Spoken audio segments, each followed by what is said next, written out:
Blog Talk Radio. Welcome to the Institute for Personal Development, Kriya Yoga Ashram, where total consciousness is the new frontier. Kriya Yoga is union of the individual with the divine. Join us as we explore the practices to initiate this process. Good morning. Welcome to the Voice of Yoga. Let's talk consciousness. I am your hostess, Lisa Winton, and with me is Kenny Toy, also known as Swami Jayananda, founder of the Institute for Personal Development, located here in Hampton, New Hampshire. Good morning, Swami. Thank you for being here today. How are you? Good morning. I'm doing pretty good today. How about you? I'm doing pretty good today, thanks.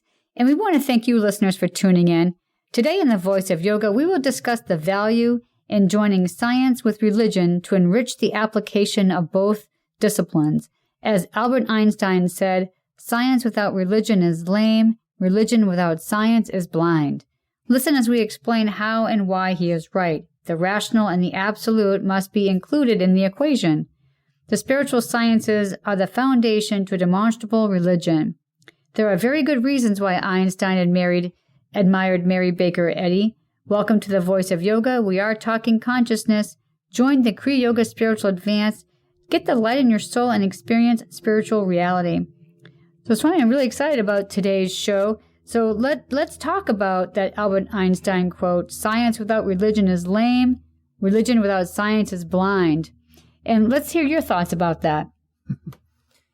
I think that if what you're doing as far as religion is concerned, if it's not demonstrable, chances are that it could just be a lot of smoke and mirrors. It becomes a belief system. And a lot of us are just trying to get by because we really don't know what it would look like if it was working. We really don't have good leadership in this department. And the split between science and religion, I think, is where it all happened. And from my understanding, I really think the originator of that split came from the church, that it was the church that started to persecute the early physicists who were discovering, hey, wait a minute, spirituality isn't magic, it's physics.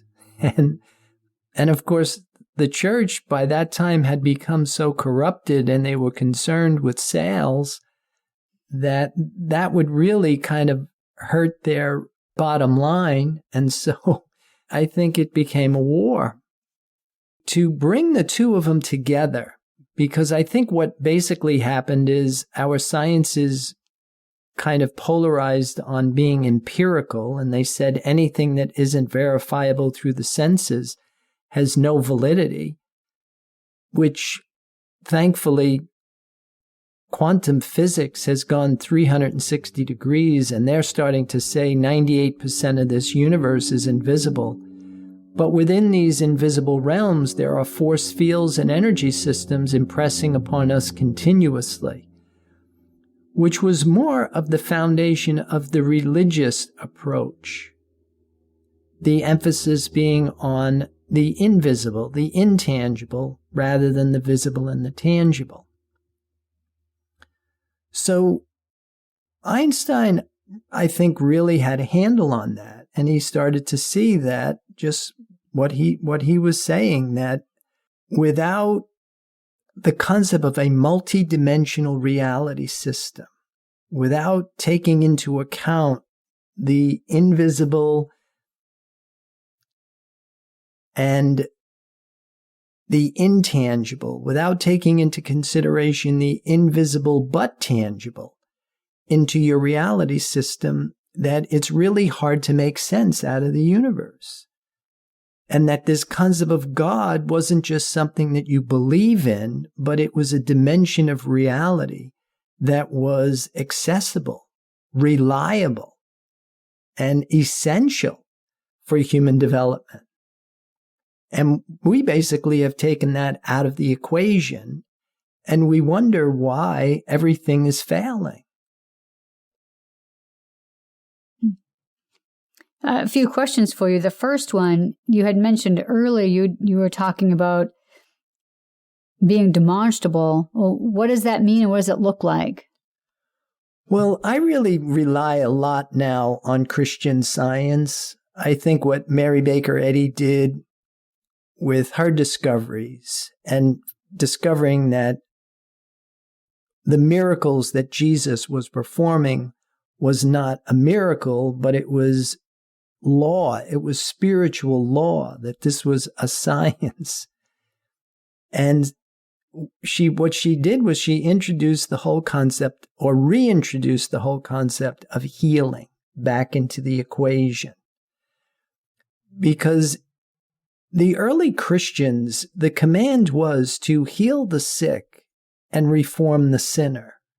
And what I think is interesting about that is the more you explore these concepts and these words that we throw out, we really find that sin and sickness are basically false beliefs to begin with.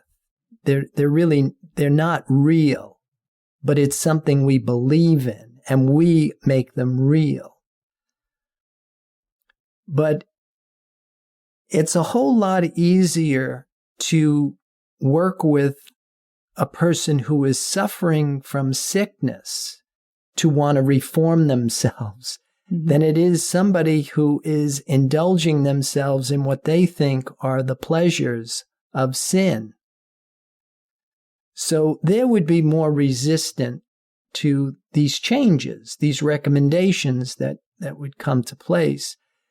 But healing really is, I want to say, the litmus test for your understanding of yourself spiritually.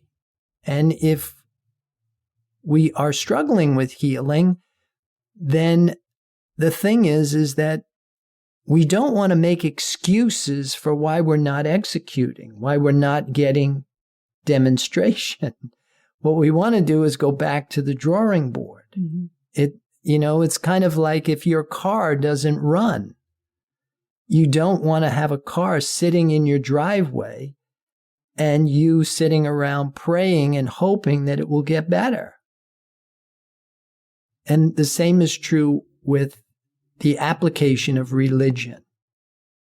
That in its original format, these early Christians would go out and they would heal the sick. And this went on for probably close to 200 years after Jesus had ascended into heaven. And then there was a period of persecution.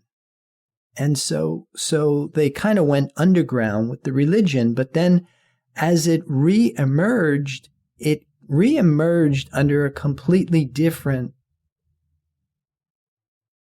perspective. It had a completely different agenda than it did when it went in. And then, before, when they were healing, the kingdom of heaven was at hand.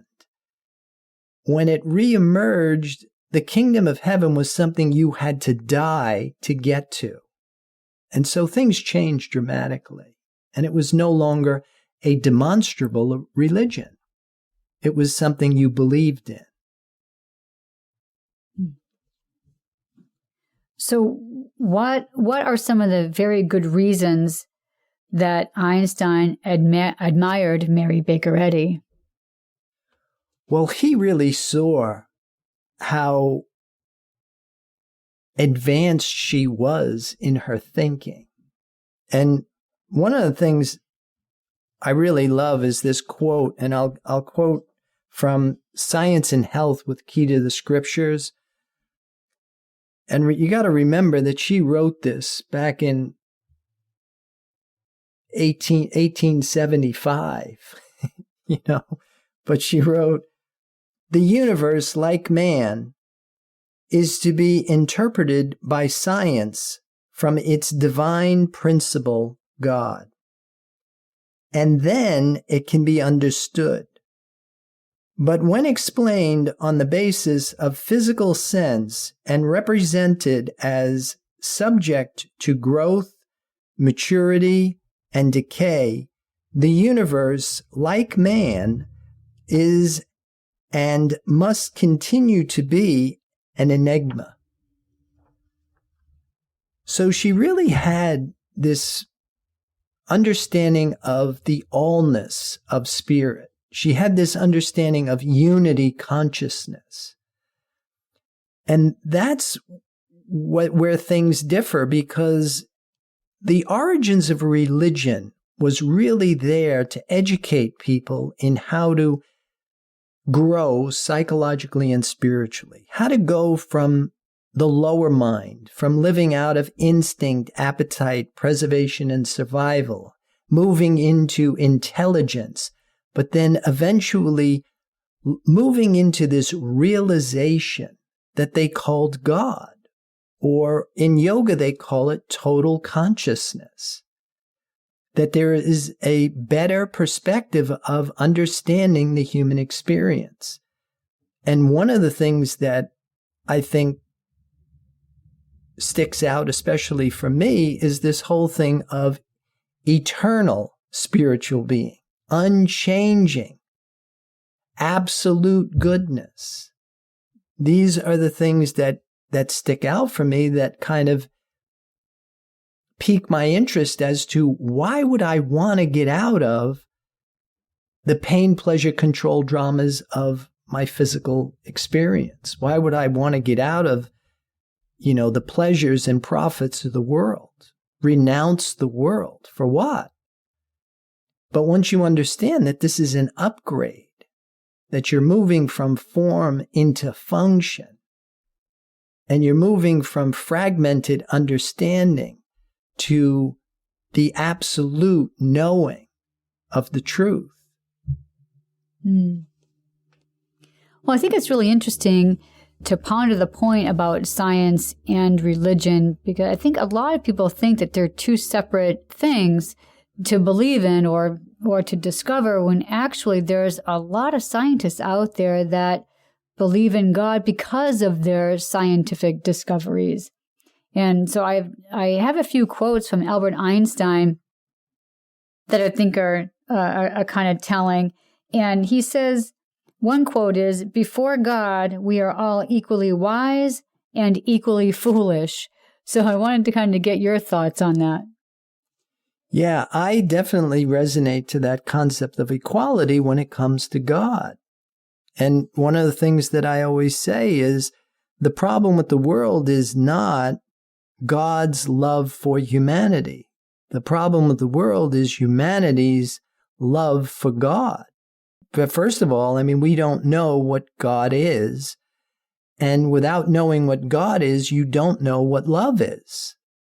And it kind of reminds me of the Tibetans have a saying that you need the finger to point to the moon, but it is woe unto them who mistaken the finger for the moon.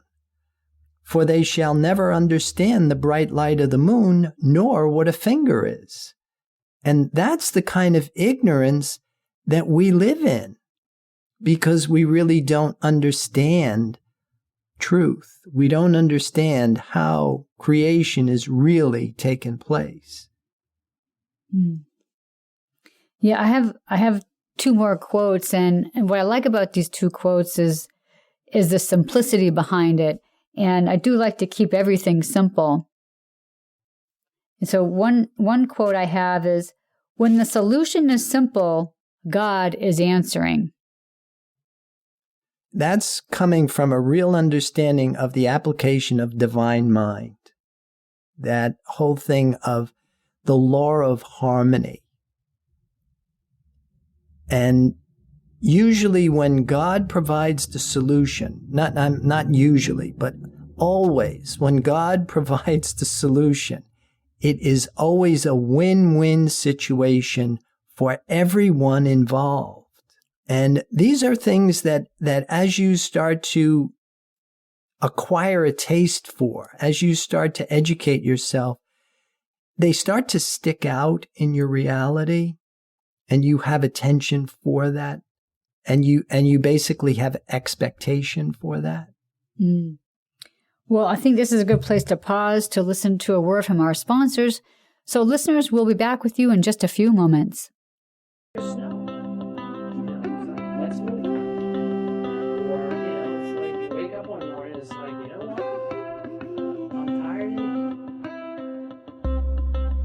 Kriya Yoga Theory 2 is a unique and revolutionary practice and forum designed to facilitate the growth process in human development. Apotheosis is a real experience and has an evidence procedure.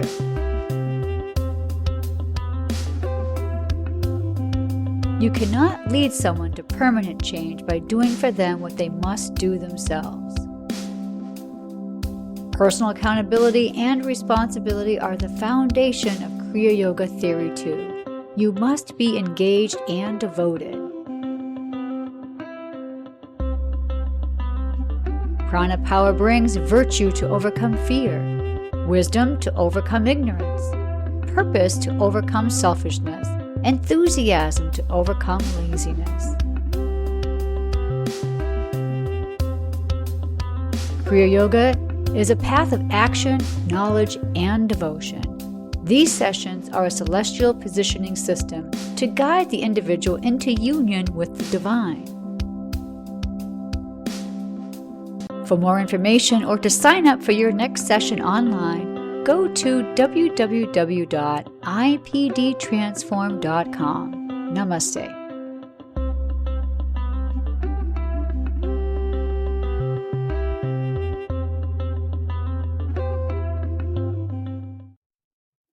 Welcome back. For those of you just joining us, you're listening to The Voice of Yoga, and we are talking consciousness. So, Swami, I have another quote about simplicity from Einstein, and I like this a lot. If you can't explain it simply, you don't understand it well enough. And as a teacher of martial arts, I can really relate to that particular saying. But as we get into understanding ourselves spiritually, I think this is something that we can all learn from when we try to explain God and faith. Right. That's something that I work with all the time. I always say the small and the simple explains the large and the complex. Because when things really get too heady, they get too academic, too intellectual, it kind of loses pragmatic application. It gets too ethereal, and you can't ground it. But to understand God, and on a very pragmatic and very simplistic level, you have to understand that God is your number one need. It's not some cosmic puppeteer in the distance, but it is the force right now that is supporting our lives. And the other thing about it is that you must understand that it is invisible and it's intangible. That God is whole. God is complete. And the reason we don't see God is because our senses work on contrast. That in order for something to manifest, it must split from this unified state, manifest in half, and then leave behind the complementary unmanifested other part. And to me, that's the Trinity that most of religions worked with.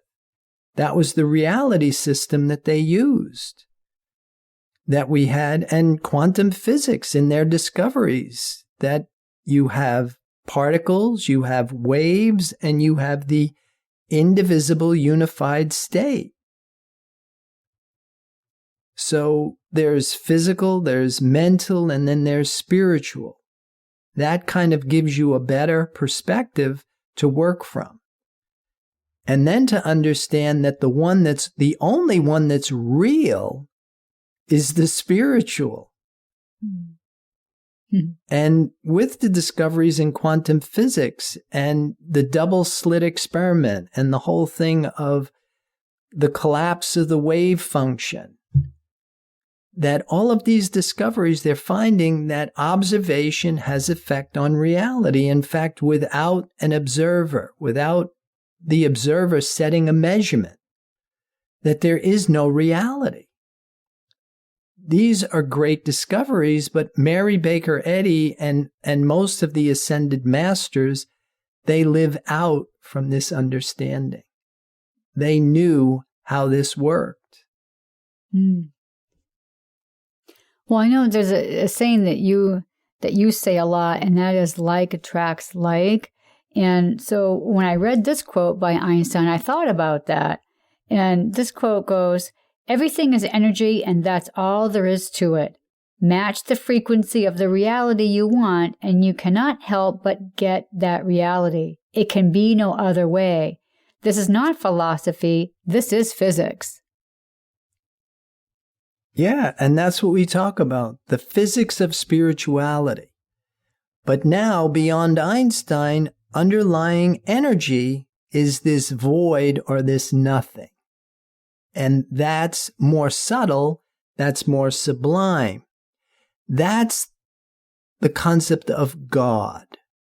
And that's where I think people like Mary Baker Eddy really excel, because they went beyond what most of these discoveries are working with. Because again, they work with things that are empirical, things that show up on some meter somewhere. And spirit doesn't report that it's invisible and it's intangible. But by the same token, it holds the template for perfect creation. It is the infrastructure for reality, even though it's invisible and it's intangible. And that's where mysticism, that's where religion was there to educate people into how to access these levels of consciousness, these degrees of awareness that put us in what I would consider to be the driver's seat, where we aligned ourselves with the Creator, where our identity left a limited personal sense of I and realigned itself with a transpersonal sense of spiritual selfhood. But with that came benefits. And those are the things that if you don't have a demonstrable religion, then it's all based on belief, false claims, exaggerated promises, which is what most of us fall prey to, only because we don't have a demonstrable religion.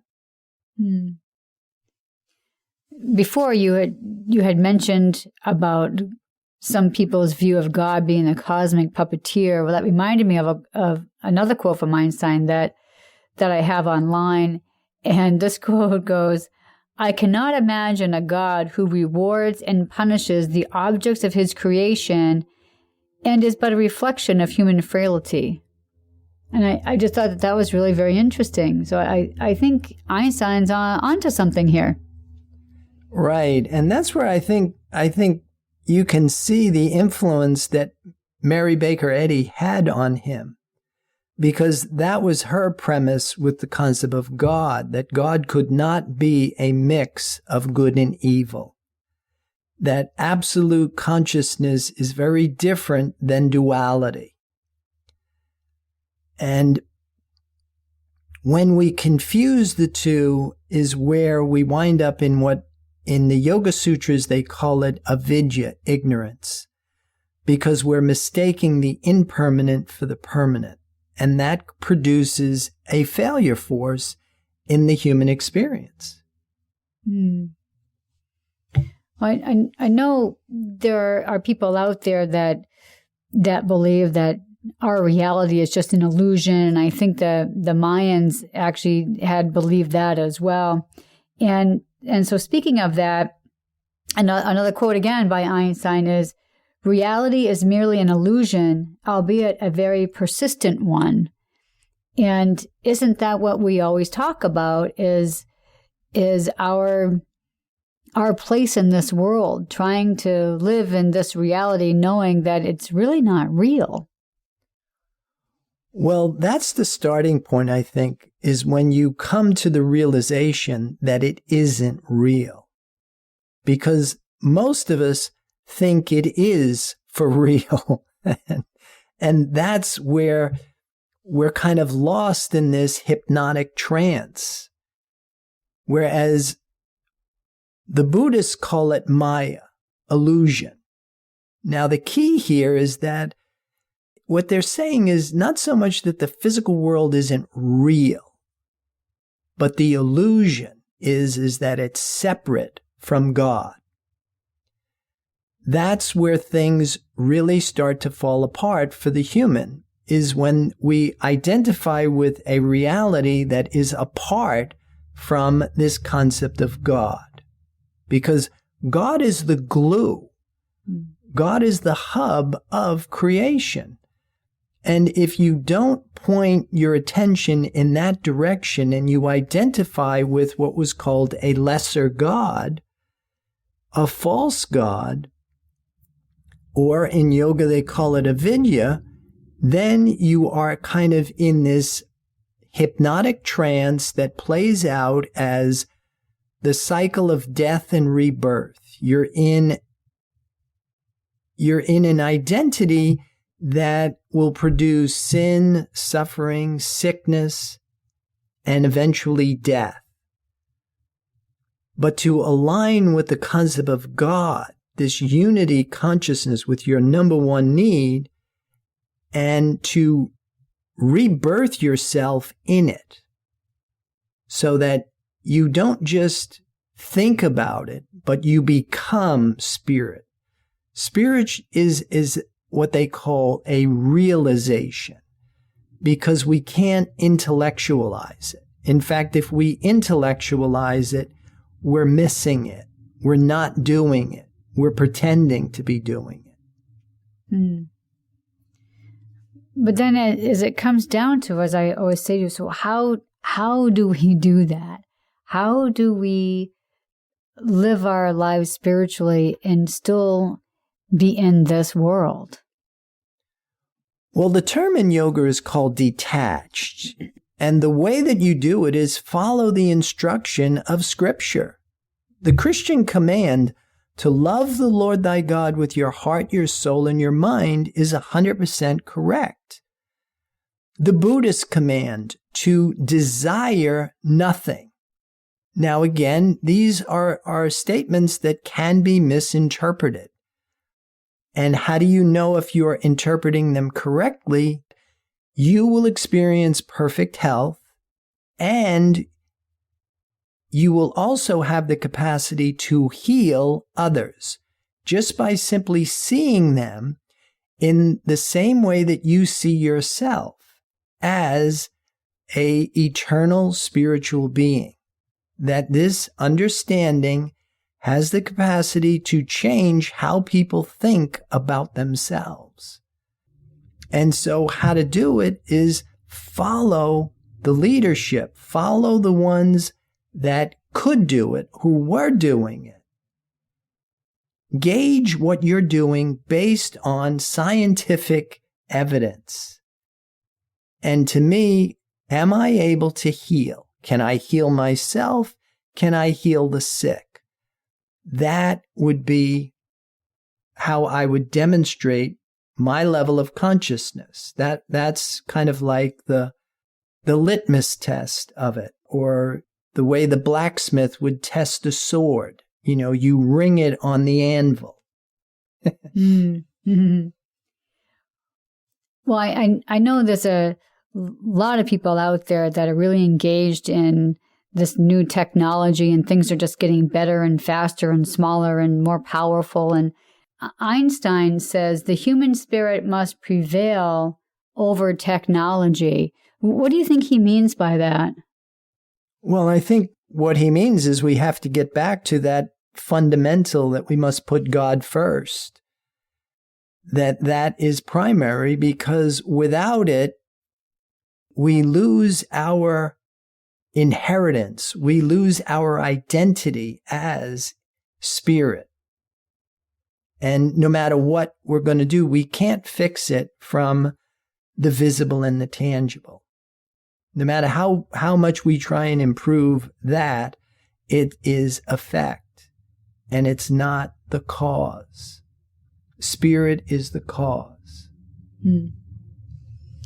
All right. Well, I think it's probably about that time that we have to start closing down our show for today. So listeners, I invite you out there to visit our website, and you can follow us on Pinterest and Twitter and Facebook, of course. Be sure to listen to our Facebook Live session that we do Wednesdays at 5 o'clock. And do keep those comments coming. We do enjoy hearing from you. Be sure to tune in next week. We'll be celebrating the Father Principle. So, Swami, do you have any other final thoughts about our show today? Well, I would like to encourage people to try and maybe start to approach their religion more scientifically and maybe start to use it as a reliable, affordable, and accessible system of health. And with that, I'll wish everybody a good day. Namaste. Well, thank you for listening to our program, The Voice of Yoga. This is Lisa Winton, along with Swami Jayananda. We'll be signing off. Have a wonderful Kriya Yoga kind of day. Namaste.